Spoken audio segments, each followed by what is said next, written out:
And I think he was playing. I'm not 100% sure about that. But Tony Chu is somebody that we've seen at a lot of these Star City Games events.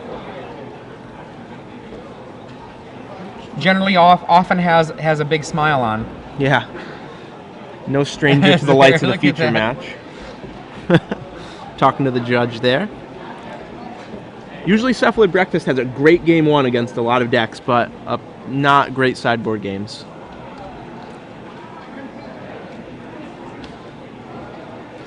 So it looks like the players are shuffling up, and some interesting cards for this matchup. Of course, Tony Chu has 4 Force of Wills in his deck. Those are going to be really key. 4 Spell Snare as well. That's going to fight the Cephalid, which costs 2 mana. That's going to fight Living Wish, which is a 4 of and a really versatile tutor, as well as Eladamri's Call. That said, though, Richard Townley has Aether Vial, and that's going to be a huge card in this blue matchup. On the flip side, Richard Townley, his kill is interesting. I actually haven't seen this kill before. His one is Kiki Jiki Mirror Breaker, Dwarven Strike Force. I'm actually going to have to look that one up. I don't know what that does. I don't know what that does either. And Necrotic Ooze and Death Cultist, which I'm going to have to refresh myself on that one too. Dwarven Strike Force. So for those of you unfamiliar, Dwarven Strike Force is from Odyssey.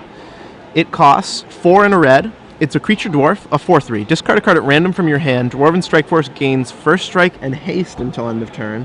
So that's a way to give your creature haste, I suppose. Your ooze becomes hasty by discarding a card at random. And can also copy something. Now, Death Cultist. This one costs 1 black. Oh, this is the Rise of the Eldrazi card. Sacrifice Death Cultist. Target player loses 1 life and you gain 1 life. So it looks like Kiki Jiki is going to make a lot of copies of itself. Because Necrotic Ooze gains the ability of Kiki Jiki. Oh, and Necrotic Ooze is not legendary. Ooze is not a legend. Okay, I like it. And then you can either kill him with a bunch of Strike Forces. Right. Or cult them to death. Right. Which means that you don't have to have in your deck a Dragon's Breath. Which is nice, because that card is absolutely useless when you draw it. So Richard Townley wins the flip, leads off with Misty Rainforest into Tundra, the first of many fetchland shuffles we're going to see today, and ponders. This is Tony Chu's, not his first time around the rodeo. He has 3 Star City Games event top 8s. Including a win. Including a win, yeah, in Charlotte. Wow. So no stranger. Looks like his hand is Brainstorm, Force of Will, Cephalid Illusionist, and Plains, pondering into a green creature and a Ponder and a Narcomoeba, it looks like. So he really does not want to draw that Narcomoeba, and he doesn't have a fetch land, so he's going to shuffle that away. He wants as many Narcomoebas to be in his deck as possible when he goes off, so he can have a lot of Cabal Therapies and the Dread return as well.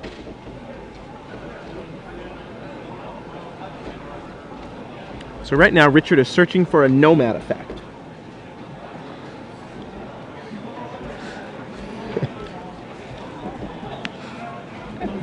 And Tony Wastelands.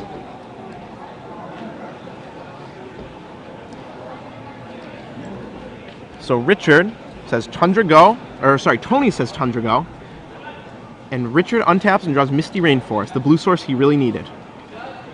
So he'll crack that, get a Tropical Island most likely. Yep, there it is.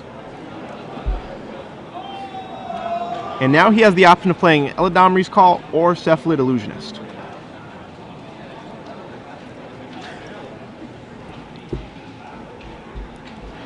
And we'll see what he chooses to do here. Now, Tony generally plays blue-white based decks. He's played blue-white Control, he's played blue-white Stoneblade, he's played blue-white Red Blade, he's played Dark Blade. Whether it's Legacy or Standard, he generally has really gravitated towards that. Blue-white Control being a deck he's played just once when he top 8'd at the Atlanta, or at States here in Atlanta. So this is an end of turn Brainstorm from Tony Chu. Unusual in Legacy. Yeah, not usually correct, but we can't quite see his hand, so it could be. I definitely cast an end of turn Brainstorm in Legacy with AJ Soccer watching, and he groaned and made a big face, but sometimes it's correct. It is. Not usually. Not usually. Tony Chu does have a Stoneforge Mystic to shuffle away that bottom card, so Basically, the times when he'd want to cast Brainstorm is when he's looking for a second land for that Stoneforge, because that will provide him the shuffle effect and his land. So Mishra's Factory, Stoneforge Mystic. And Richard Townley thinks about that one and lets it resolve. Tony Chu with at least 2 Swords to Plowshares in his hand, so he's going to be able to break up the combo pretty well if he wants to. Richard would like to find an Aether Vial to cheat those cards in.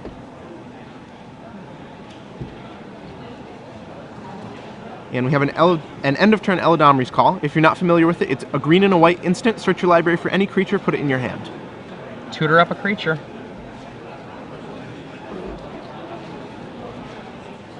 Interesting, Richard Townley has no worldly tutors, instead just playing Eladamri's Call. And unfortunately, with the art of these cards, I can't tell if that's a Nomad Encore or a Daru Spiritualist. That's a Nomad. Okay. So right now, Richard Townley has assembled his combo. He just needs a 3rd land to be able to play both parts, and we'll see if he gets it. Oh, Narcomoeba. Talk about the worst draw in the deck. So he has Brainstorm, ×2. He has Force of Will. So he's going to be able to protect his combo. The question is whether or not he can find that land in time.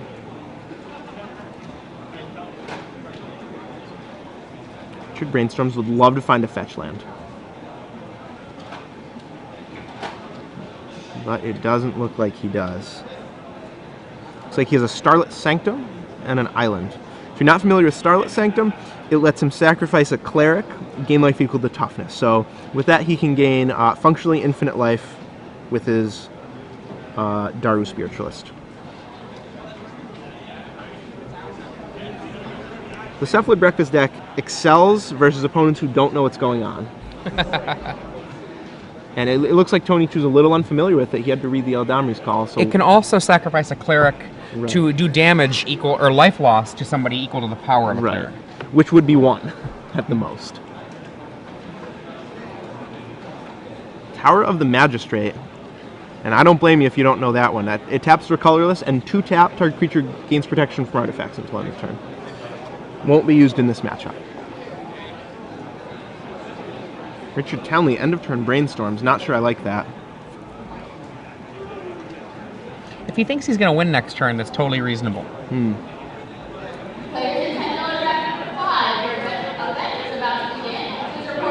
But he already knew the top 2 cards and he had no shuffle effect. So Brainstorm is basically just draw 1. If he thinks he's going to win this turn, that's fine, though. Right. It all depends what his plan is for this turn. So it looks like he's going for it.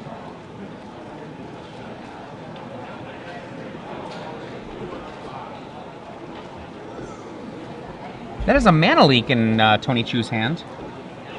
Yeah, it is. He has 2 main deck. He's choosing those over Counterspell. And that could be very well because he's got so much colorless in his deck.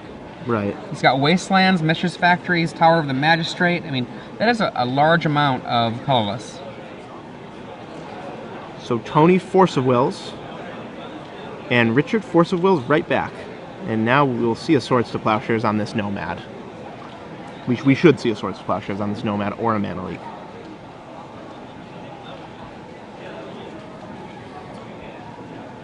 Richard had 2 Cephalid Illusionists in his hand. Pretty interesting that he led with the Nomad last turn.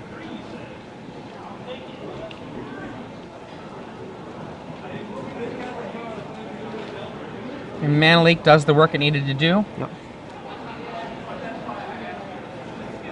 So Richard doesn't mind that at all, because he has a backup Illusionist in his hand. As long as Tony keeps his white mana open, though, for swords, it's going to be tough for Richard to really find an opening. I would have liked to have seen Tony do a main phase Brainstorm looking for the second white source, even a white or blue source, even though it's risky. Here we're going to see a Swords in response. Kills the Nomad. So Richard gains 1 up to 18 life, and now that Illusionist is lonely. He needs a buddy. What's that do? It's Starlit Sanctum. Of course. And Living Wish. That will go get Another Nomad effect. Probably the Nomad itself.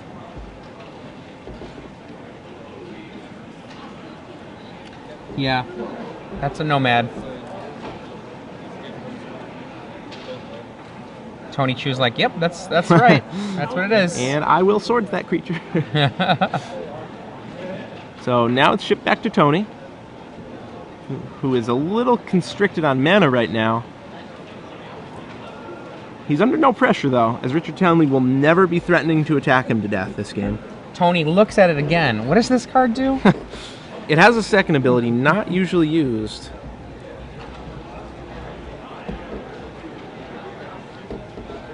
That ability is 3 tap. This turn, prevent all combat damage that would be dealt to and dealt by target creature you control. Very powerful. Yeah, so the Cephalid can target itself for 3 mana and fog that Batterskull. Swords, getting rid of the Cephalid. Narcomoeba flipping with the trigger of the Cephalid's ability. Look at that. Pretty impressive. From Brainstorm, maybe. And we got a Windswept Heath. And we see the Nomad Encore. He can go for the beatdown. He's got 2 1-power creatures here. Unfortunately, if I did my math right, that does not race against Batterskull. So Tony passes back, still has no 4th land, and Richard is just 1 Illusionist away from victory. Oh, another Narcomoeba. Beatdown. And Tony presumably will let that resolve. Yep, in response, he flips his Batterskull into play. Finds a Germ. And there was the 3rd land, or the 3rd card down, if he had brainstormed earlier. Yeah, that's true. So Tony has the option of playing Jace here. He could also brainstorm looking for a way to disrupt Richard's combo. I expect we'll see him just tap out for Jace.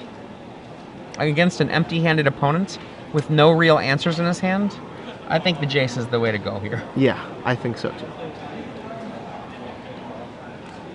Getting a Jite is pretty powerful too because the Jite can break up the combo, making Richard's deck pretty much blank.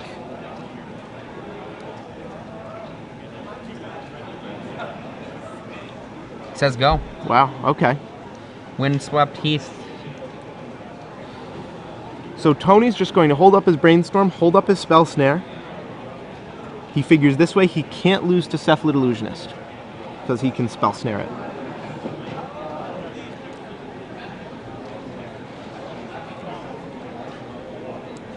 Which should be true. Huh. Don't really like Richard using his Windswept Heath at end of turn. If he draws a Brainstorm at any point, he's going to feel pretty foolish. But he thinned his deck. There is that. Also, if he draws a Cabal Therapy, he won't be able to cast it now either. And there it is. There it is. So that was pretty unfortunate. He could rip apart Tony's hand right now. To be fair, it looks as though he has,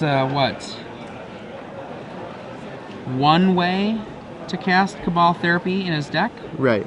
Underground Sea? Yeah, especially in any deck with Brainstorm, you never want to use your fetch lands. Always wait till the very last minute till you absolutely have to use them, because any fetch land down the road can signify virtually drawing 2 extra cards.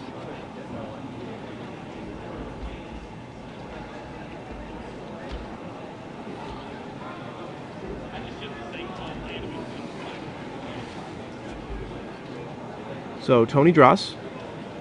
Draws a Swords. And the Swords plus the Spell Snare plus the Jace pretty much means that this game is coming to a close here. Richard doesn't know it, but we, seeing Tony's hand, sure do. Batterskull token comes in, changing life totals from 20 to 22 and 9.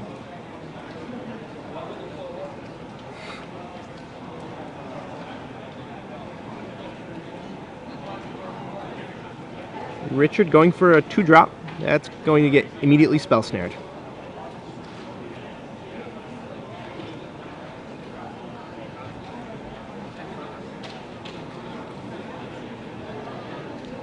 Now, Richard's going to be able to hold off death for a while by chump blocking with those Narcomoebas, but as soon as that Jace hits the table,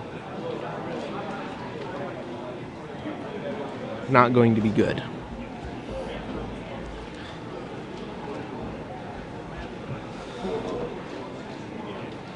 And there we go. Yeah. To the sideboard. Now, obviously, Richard is a living wish deck, which means that a lot of his sideboard essentially is kind of eaten up. Right. So one of the tricks you can do, though, when you're sideboarding with a living wish deck is you can make sure that if there's a card you don't imagine you would wish for, but you do imagine you might use, you can actually side it into your deck. Now, for cards like that Richard might have, in this matchup, if he wanted to have a extra land in his deck, which I don't think this is the matchup, he could bring in a Bojuka Bog just as a mana, since he probably wouldn't tutor for it, because he would tutor for his other lands, his Stanksome or his Wasteland. And pretty much I don't see anything in his sideboard that he really wants to wish out of his wish board, so he just basically has Orm's Chant and Silence as his potential cards to board in. Stifle as well, because when you stifle, you can always stop the Stoneforge Mystic trigger. That's true. So I have to imagine he'll board in at least the Chance, facing against a counterspell deck, and the Silence as well. Not really sure what he'll drop here. His deck is pretty tight. Now, I normally advocate taking Daze out of your deck, but the fact that Tony hasn't seen it yet is pretty huge. I agree with that. So I wouldn't take that out. You might shave the Dazes down. Sure. But even then, I mean, it's kind of a hard call. It is. Looking at Tony Chu's sideboard, he has an Engineered Explosives. Seems reasonable. Yep. 2 Spell Pierces. Probably not. 2 Wrath of Gods, again. I don't know. I don't mind Spell Pierce as a part of the fight against the huge amount of random cards that Cephalid Breakfast does. Yeah, like Living Wish. Like Dread Return. Force of Will, Dread Return. Okay. It often ends up being tapped out when it casts that Dread Return. Right. Yeah, I wouldn't mind Spell Pierce. Usually by the point they're Dread Returning, they've flashback Cabal Therapy a couple times, cleared your hand out. But I definitely expect to see Spell Pierce on the play, because it can fight Aether Vial very well. We haven't gotten to the big one I think I'll expect to see. No, we haven't gotten to that one yet. Leyline of the Void. And Ouch. that's going to be a tough one for Richard Townley to beat, should Tony draw it in his opening hand. Kind of a beating. 4 Leyline of the Void. And that is hateful. I practically feel that all of the cards that Tony has in his main deck that are not about just controlling the game, I think he can side them out. I mean, Geist, I don't know that he has to kill Richard quickly. I think he can just play Suppress my opponent as my path. I definitely agree. Because Cephalid Breakfast has no other way to win except comboing out. It can't really hardcast its win conditions. Dwarven Strike Force costs red, Kiki Jiki costs red, Kratic Ooze costs double black. So it's either going to beat you down with 1-power creatures, which isn't going to happen, or it's going to combo you out. So Tony will be able to side out his Batterskull, side out his Oblivion Ring, side out his Geist. His Elspeth probably can go. Elspeth, yeah, right. That's a couple of cards, but that doesn't give him much. I mean, he still needs to figure out something, you know? I even think he might be able to side out some Snapcaster Mages. That card's just pretty slow. I was actually thinking it might be possible that he sideboards out some Stoneforges. Yeah, I was thinking that too. It's just not a card you really want to be tapping out for. I mean, not until a little bit later, like when you've got a little bit of mana open as well. Right. Because tapping out on turn 2, you could just die. Exactly. So I don't think he wants to really have that many Stoneforges in his deck. I don't know if he's going to think of that, because that's sort of the namesake of the deck. But we'll see. We'll see what he doesn't have in his deck plus sideboard. We definitely won't see the Elspeth, the Geist, the O-Ring. One of the equipment will go. But as for the others, we'll see. He also even has Path to Exiles in his sideboard, so this could be really ugly. Really ugly for Richard.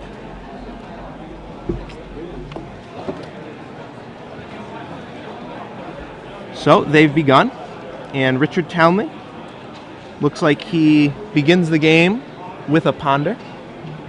We need the camera. There we go. Oh, 2 Leyline of the Void. Wow. That's going to be really, really tough for Richard to beat. Looking at his sideboard, he has 1 Stern Proctor which can bounce one enchantment, but that's it. He has no way to get rid of multiple ley lines. So this game, his plan is beatdown. And Starlit Sanctuming Tony out. Actually, I lied. He can gain infinite life with Daru Spiritualist and Nomad. So after he does that, the burden will be on Tony Chu to actually kill him. And if Richard ever resolves a Living Wish, let's see what he can get with Living Wish. Normally it would be Emrakul,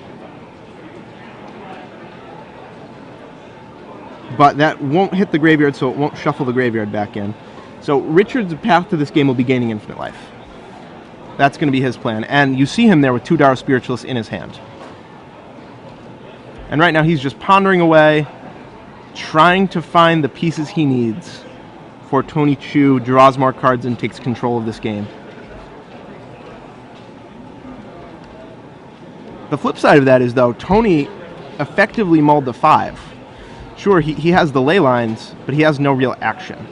Oh, but he draws a Stoneforge Mystic. And that's going to speed up his clock considerably.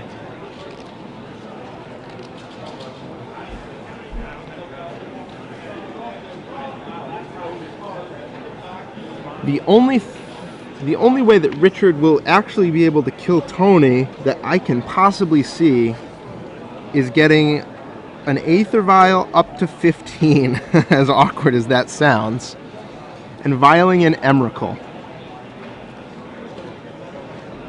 So Tony resolves Stoneforge Mystic, fetches up Batterskull, which I'm a little surprised is still in his deck.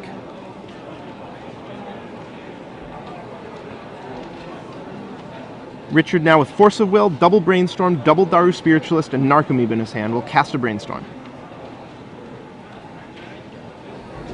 Seeing Nomad, Aether Vial, and that might be a Cabal Therapy, can't really tell. So that's a really good Brainstorm for him. He found the Nomad, he found the Vial, which is exactly what he needed. Now he'll be able to play Vial, and 2 turns later, he should be able to gain infinite life, barring no disruption from Tony, who just drew a Force of Will to go with his Swords to Plowshares.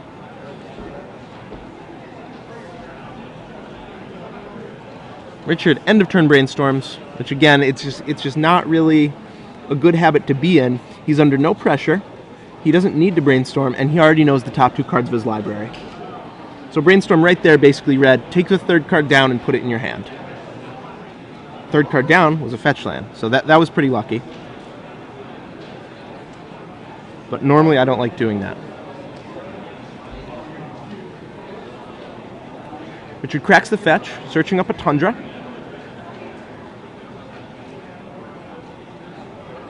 And he points at his Aether Vial because he did forget to put a counter on.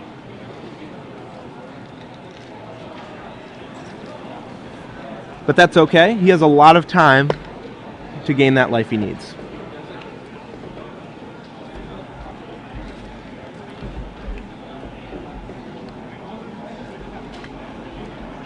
And end of turn, Tony Chu vials in his Batterskull.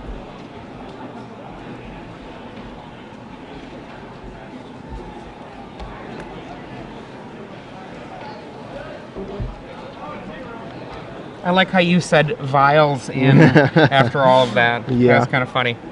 They're sort of the same card. Kind of, sort of, not really.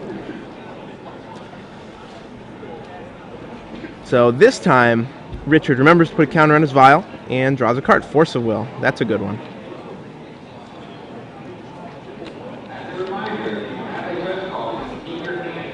Cast Daru Spiritualist. I really like this play because this is baiting out a counter from Tony Chu. Do you have some way to stop this? Perhaps a Force of Will? Or even a Spell Snare. And the problem for Tony is if he lets that resolve, then any vial activated is a potential danger. And he does Spell Snare it, wisely. Richard should not fight over this. He should just let that resolve. 2 more mana. Oh, I don't like this. Actually, opening up his Spiritualist to counter magic.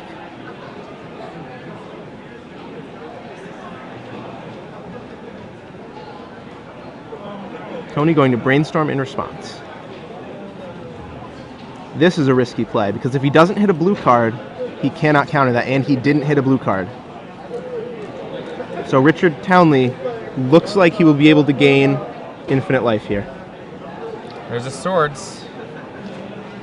What does that do?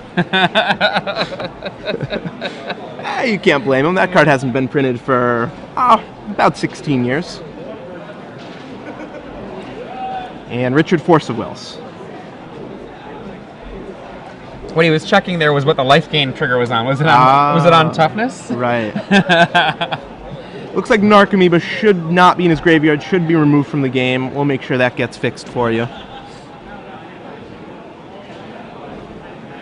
And the Spiritualist resolves. Tony Chu, or rather Richard Townley, not going for the life when Tony Chu only had 1 card in hand.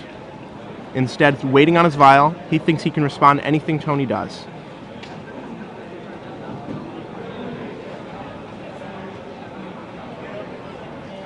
Oh, I guess they're all after.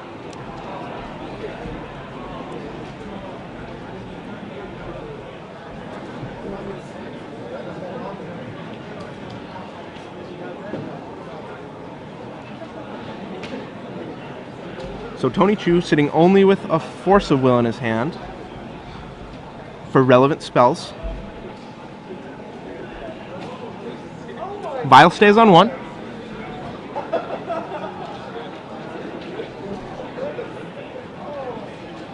Starlit. And that's the piece he needed. What does that do again? For those of you who are from the Midwest, you can imagine Turbo Bob Wagner's response. Players who stand number box number 3, your bets about to begin. Please report to the side of the dragon. So now again, Richard has all the pieces he needs in place. And as soon as he activates that vial, assuming it resolves, he should be able to gain as much life as he wants. I'm not sure. Upkeep.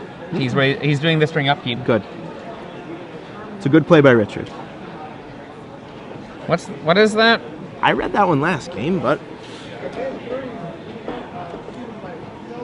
Okay. says okay, that's fine. And Target it? Yep. Targeted a lot. So we'll make sure we get you an update on Richard Townley's life total, but for right now, just assume that it's arbitrary. Hopefully our tech guys can put a sideways 8 there. There we go, 8. So now the real game begins.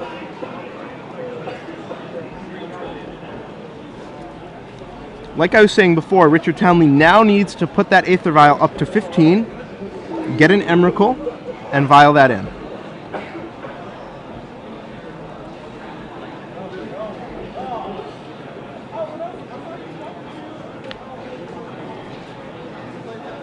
Counting libraries to see who will deck themselves first. The sideways 8 is on the wrong spot.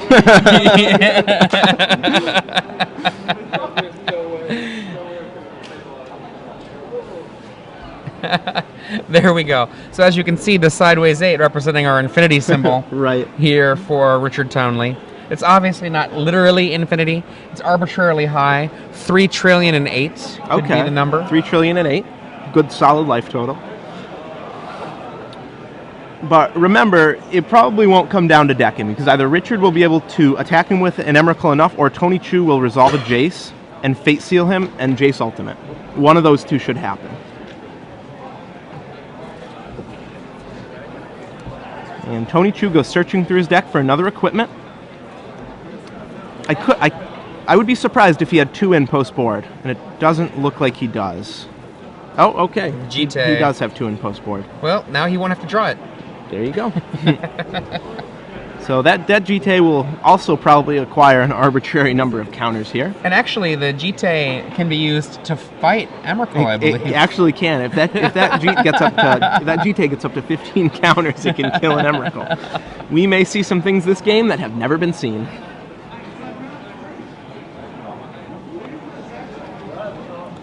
Oh, cuts the deck, and here comes GT.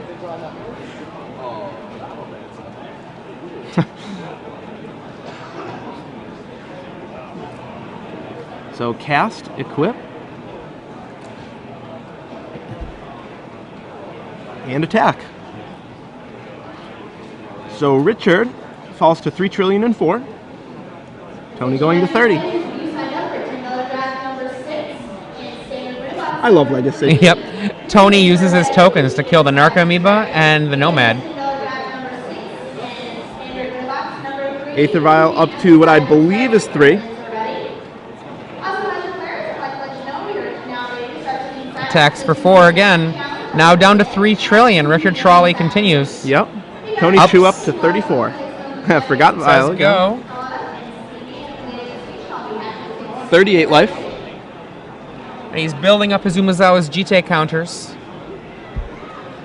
I doubt he knows exactly what they're for. They're there to be sandbagged against Right, whatever. Exactly. He knows he should be building them up. Oh, he only needs 6 more attacks to be able to stop Emrakul. Wow. Interesting to know, Richard Townley does have a Stern Proctor in his sideboard. If you're unfamiliar with Stern Proctor, it bounces an artifact or enchantment. But there's a Jace, so Oh boy. this might spell trouble for Richard Townley, who can win the game, but it's going to take him many turns to do so.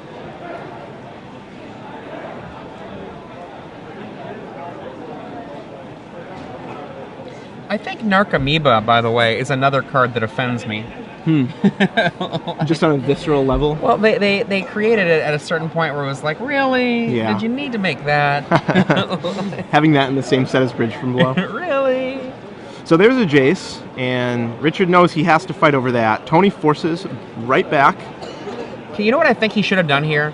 He should have probably cast that Orm's Chant in response to the Jace. Right. Make that bait out a counterspell.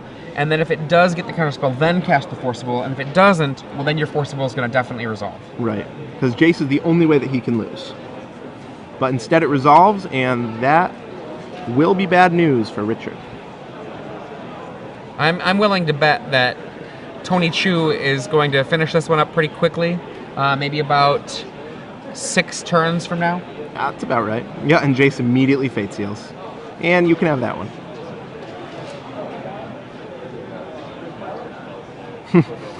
Vial ticks up to 6 and draws a fetch land. Passes back.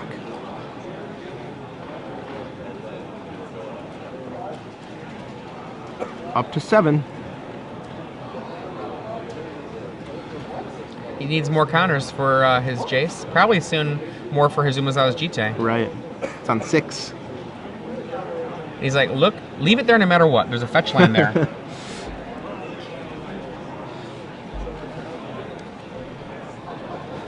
A bluff that the player with the fetch land can never afford to call.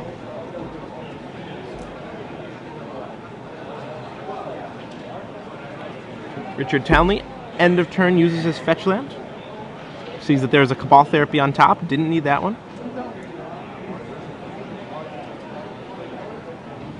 Learned his lesson from the first game. Looks like he's grabbing an Underground Sea.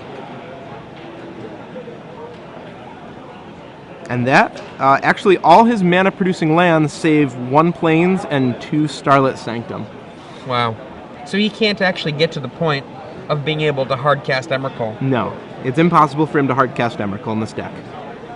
Only Violet in. Not even if he Living Wishes for both Bojuka Bog and Wasteland. So Vial ticks up to 7, and he draws another Starlit Sanctum. And we'll pass the turn.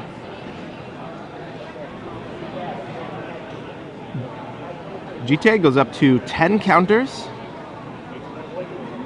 And Jace goes up to 9 counters. Ooh, we have one to think about. Probably a Living Wish. Bottom. Yeah, the only cards that Tony's going to put on the bottom right now, Brainstorm, Ponder, and Living Wish. So it looks like we have 8 counters on Vial, is that correct? 8, yes. That means that there's no way Richard Townley can catch up to the Jace. No, Jace is too far ahead. He's going to somehow have to remove the Jace, and I don't know if there's any way he can do that. I don't think so. I think Tony Chu's going to have to screw this game up pretty badly.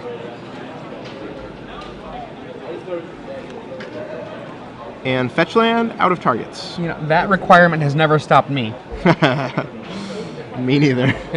I've activated a fetch land 1 life before with a GTA with 4 counters in play. It was painful. Making mistakes is something that happens more often than I think all of us wish. Yeah, care to admit.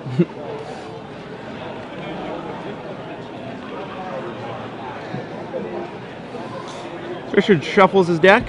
That Vial will tick up to 9, maybe 10, hard to tell. Either way, won't be enough. 9. And Jace is 2 turns away. Richard Townley, though, playing it to the bitter end.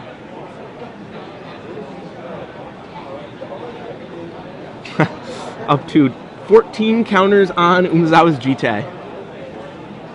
And 13 counters on Jace. So much doom.